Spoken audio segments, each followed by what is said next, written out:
Blog নাকি vlog কোন কথাটা ঠিক? আমি এখনই বুঝাইন দিছি। যখন প্রথম ইন্টারনেট মার্কেটে আসে, তখন ইন্টারনেটে শুধুমাত্র রাইটিং জিনিস পোস্ট করা যেত।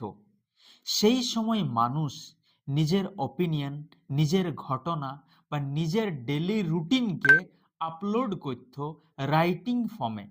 ওইটাকে বলা হইতো ব্লগ। পরবর্তী ক্ষেত্রে ইন্টারনেট যখন ডেভেলপ হলো, 3G চলে এলো মার্কেটে, তখন ভিডিও আপলোড করতে শুরু করলো ইন্টারনেটে। সেই সময় মানুষ নিজের ওপিনিয়ন, নিজের ডেলি রুটিন এবং নিজের কিছু ঘটনা ভিডিওর আকারে পোস্ট করতে শুরু করলো ইন্টারনেটে। এইটাকে বলছে ব্লগ। মানে ব্লগের সঙ্গে ভিডিও যুক্ত হয়ে ব্লগ তৈরি হলো। এই ব্লগ যে ওয়ার্ডটা, এইটা হচ্ছে একটা পোর্টমেন্ট ওয়ার্ড।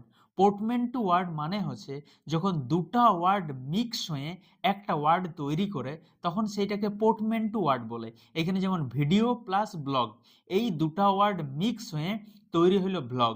যেমন এইরকম আরো পোর্টমেন্টু ওয়ার্ড আছে, যেমন হচ্ছে স্মোক, স্মোক প্লাস ফগ, এই দুটা মিলে হয় স্মোক।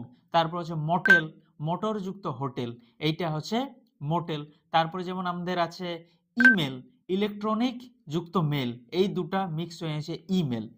তো এই ব্লগটা হচ্ছে একটা পোর্টমেন্ট ওয়ার্ড, যেটার মধ্যে ভিডিও প্লাস ব্লগ এই দুটা জিনিস ঢুকে আছে।